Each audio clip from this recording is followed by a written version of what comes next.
বন্ধুরা, এটা হচ্ছে আমাদের বাংলাদেশের মানে রাজধানীর ঢাকার চিত্র। দেখেন, নরকের অবস্থাও এত খারাপ হবে না।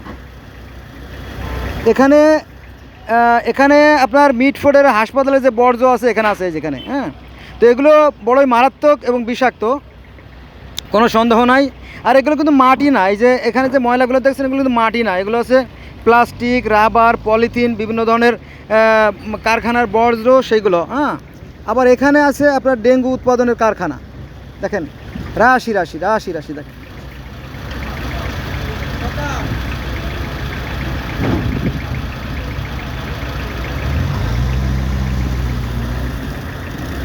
এটা কিন্তু আমাদের পাপের প্রায়শ্চিত্ত এগুলো। হ্যাঁ, আমরা যে পাপ করছি তার ফল এইগুলো।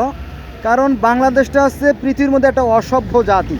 হ্যাঁ, অসভ্য জাতি, এটা আমার কথা না, মাইন্ড করার কিছু নাই। কারণ জাতিসংঘের যে আমনেস্টি ইন্টারন্যাশনালের যে জরিপ, সেই জরিপে বারবার বারবার উঠে আসছে যে বাঙালি একটা অসভ্য জাতি। হ্যাঁ, আবার কোরআনেও এই অসভ্য জাতির কথা বলা আছে, সেটা আবার একটু ভিন্নভাবে, এটা হয়তো কেউ বুঝে কেউ বুঝে না।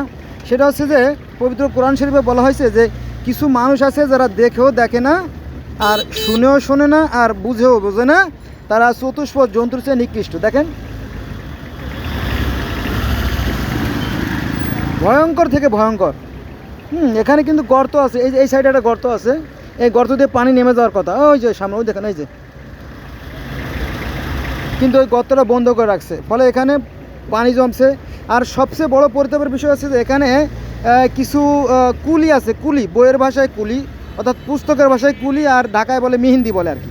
হ্যাঁ, যারা মাল বহন করে তারা কিন্তু অশিক্ষিত এবং সহজ সরল, তারা এগুলো জানে না যে কোন কাজে কি ক্ষতি হয়। তারা এখানে প্রস্রাব করে, শত শত, যেহেতু পুরন ঢাকা, এখানে শত শত হাজার হাজার কুলিরা এখানে প্রস্রাব করে, এবং এই প্রস্রাবের ফলে এই নোংরা বিষাক্ত পানিতে বিভিন্ন ধরনের জীবাণু থাকে। ফলে তাদের syphilis, gonorrhoea, herpes, chancroid, chlamydia, HIV, AIDS, hepatitis B, hepatitis সির মতো মারাত্মক মারাত্মক রোগে আক্রান্ত হয়। শুধু এখানেই শেষ না, তারা এখানে প্রস্রাব করে তো পানি খরচের মতো জায়গা নাই, নিজেরা আক্রান্ত হয় এবং তাদের পরিবারবর্গ অর্থাৎ স্ত্রীদেরকেও আক্রান্ত করে, ফলে ওই পরিবারটা ধ্বংস হয়ে যায়। এটা পরীক্ষিত, প্রমাণিত। কারণ আমি 21 বছর মেডিকেল অ্যাসিস্ট্যান্ট হিসেবে কাজ করছি, এটা আমার অভিজ্ঞতার ফসল, তাই বললাম আর কি।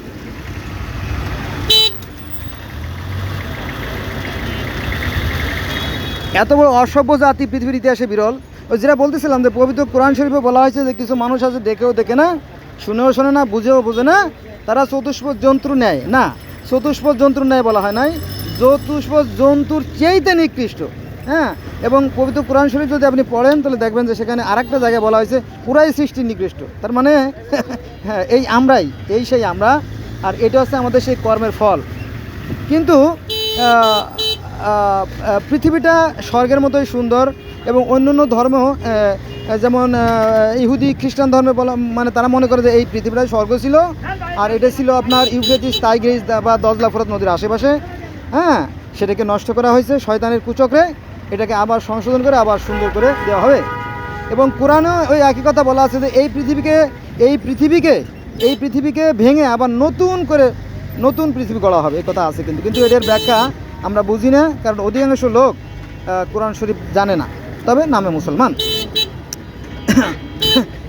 তো পবিত্র কোরআন শরীফের সূরা আল বাকারার 30 নম্বর আয়াত যদি আমরা দেখি, সেখানে আল্লাহ পাক বলতেছে, হে ফেরেশতারা, আমি তো পৃথিবীতে আমার খলিফা অর্থাৎ আদমকে প্রেরণ করতে চাচ্ছি, তোমাদের কি মতামত? তখন ফেরেশতারা বলল, আপনি কি তথায় এমন কাউকে পাঠাচ্ছেন, মানে পৃথিবীতে আপনি এমন কাউকে পাঠাবেন যারা রক্তারক্তি করবে? তার মানে সেই স্বর্গীয় রাজ্যে অর্থাৎ সেই জান্নাতে বসে বসে আল্লাহ পাক এবং তার ফেরেশতারা আলোচনা করতেছিল যে পৃথিবীতে আদমকে পাঠাবে। বোঝা গেছে বিষয়টা? তো আপনি যদি কাসাস আল আম্বিয়া, এটা হচ্ছে কোহিনুর পাবলিকেশনস, 65 পেরিদাস রোড, ঢাকা থেকে প্রকাশিত যে কাসাস আল আম্বিয়া, সেখানে বলা হয়েছে যে হ্যাঁ, জান্নাতটাই পৃথিবীতেই ছিল। হ্যাঁ, এই নিয়ে কিন্তু আলেমদের মধ্যে অনেক মতভেদ আছে। তো আমিও মনে করি যে জান্নাতটাই পৃথিবীতেই ছিল, যেহেতু কোরআন তাই বলতেছে এবং হাদিসও তাই বলতেছে। হাদিসে এভাবে বলা হয়েছে যে হযরত আদম আলাইহিস সালাম যখন অসুস্থ হয়ে যান, যখন তিনি মুমূর্ষু অবস্থা, তখন তিনি তাদের ছেলেদেরকে বলে যে বাবারা, তোমরা যে জান্নাতে যে আমার জন্য কিছু আঙ্গুর নিয়ে আসো। তখন ছেলেরা জান্নাতের দিকে রওনা দিল। পথে মধ্যে ফেরেশতারা জিজ্ঞেস করে, এই আদম সন্তান, তোমরা কোথায় যাচ্ছ? তো বলো যে বাবাজান বড় অসুস্থ, তার জন্য কিছু আঙ্গুর আনতে আমরা জান্নাতে যাচ্ছি। বলো যে না, ওনার জন্য আঙ্গুর নিষেধ আছে। তো এই পৃথিবীটা আমরা নরক করে ফেলেছি। দেখেন ভয়ঙ্কর, এখানে ভয়ঙ্কর থেকে ভয়ঙ্কর, এখানে সব বিষাক্ত ধুলা। এই যে দেন,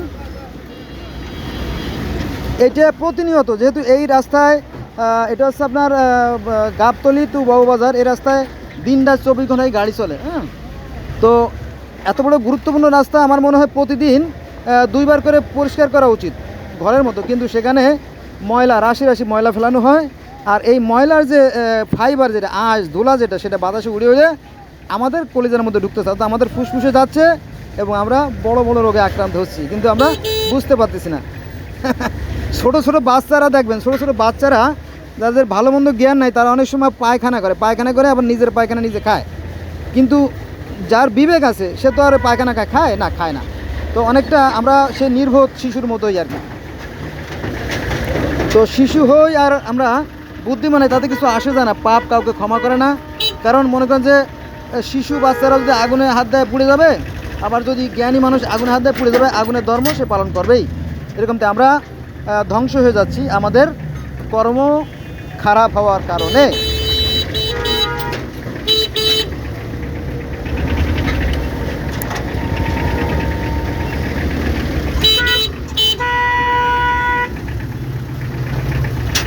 আর একটু কথা বলি, সেটা হচ্ছে যে দেখেন এই গাবতলী টু বাবুবাজার বা বাবুবাজার টু গাবতলী যাই বলেন, তো এইখানে যে পথ, এখানে যাওয়ার সময় লাগে বড় জোর 20 থেকে 30 মিনিট, কিন্তু সেখানে সময় লাগে 3 ঘন্টা, 4 ঘন্টা, 5 ঘন্টা। হ্যাঁ, অনেকে বিরক্ত হয়ে নেমেও যায়।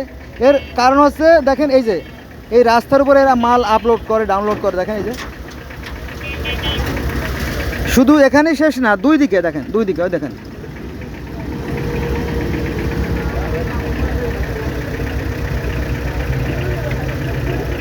এক নারকীয় পরিবেশ, ঠিক আছে।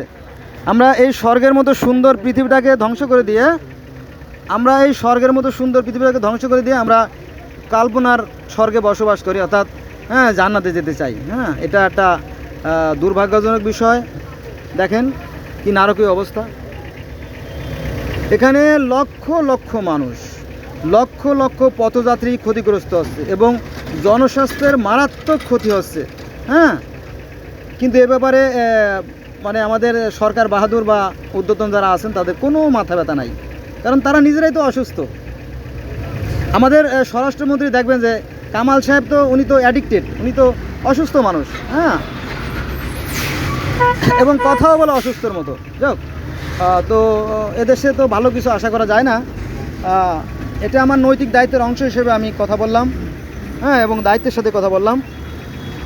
দেখেন এখানে দেখাতে পারলাম না, এখানে দেওয়ালের পাশে, প্রতিটা দেওয়ালের পাশে একটু দূর দূর গর্ত করা আছে। সেই গর্তগুলো ধুলাবালি জমে জমে বন্ধ হয়ে আছে, ফলে পানিগুলো রাস্তায় জমে থাকে এবং রাস্তায় জমে থাকার কারণে প্লাস্টারের নিচের যে স্তর আছে সেই স্তরটা ভিজে রাস্তাগুলো ডেবে যায় এবং মহামূল্যবান রাস্তাগুলো ক্ষতি হয়ে যায়।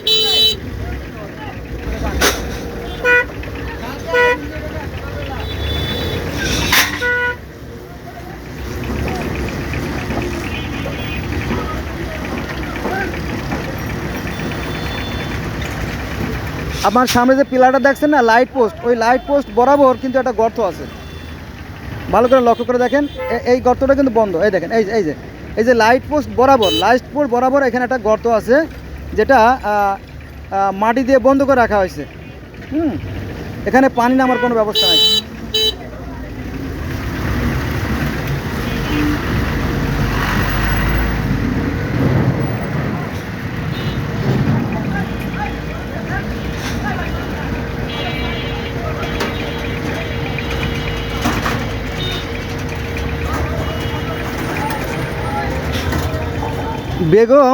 বেগম রোকেয়া সাখাওয়াত হোসেনের একটা প্রবন্ধ আছে, রসনা বিলাস।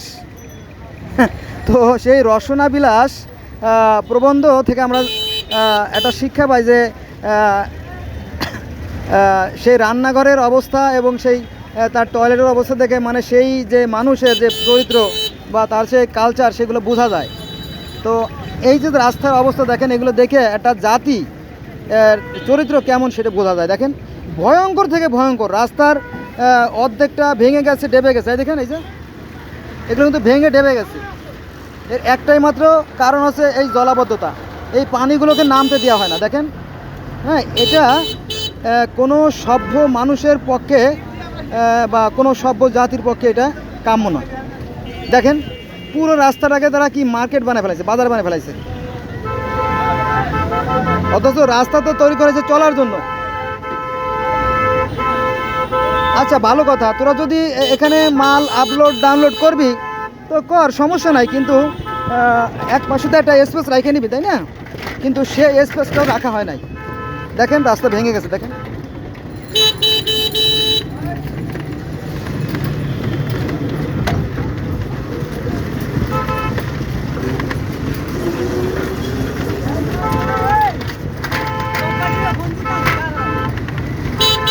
আপনারা যদি এটা সার্ভে করেন বা রিসার্চ করেন তাহলে দেখবেন যে এই পুরন ঢাকা মানে লালবাগ, আমলিগোলা, জেনশা রোড, কালনগর, আজিমপুর, হ্যাঁ, তারপরে আপনার রসুলপুর, হ্যাঁ, শহীদনগর, এই সমস্ত অঞ্চলে যদি আপনি ঘোরেন তাহলে দেখবেন যে বৃদ্ধ থেকে শিশু পর্যন্ত প্রত্যেকটা বাচ্চা বা বৃদ্ধ প্রত্যেক কিন্তু কোনো না কোনোভাবে অসুস্থ। হ্যাঁ, কারণ আমি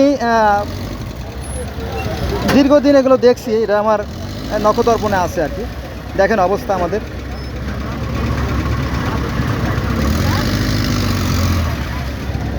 এই যে একটা পিলার দেখতেছেন না, এই পিলারটা অন্তত বছর 10 এখানে এভাবে পড়ে আছে। এই যে পিলারটা, একটা ভাঙ্গা একটা পিলার এখানে পড়ে আছে। হ্যাঁ, এই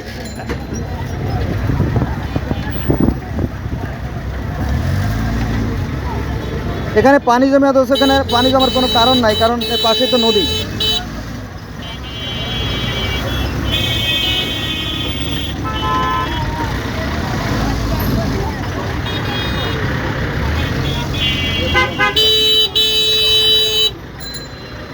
তো বন্ধুরা, এত সময় আপনার সাথে থাকার জন্য অনেক ধন্যবাদ।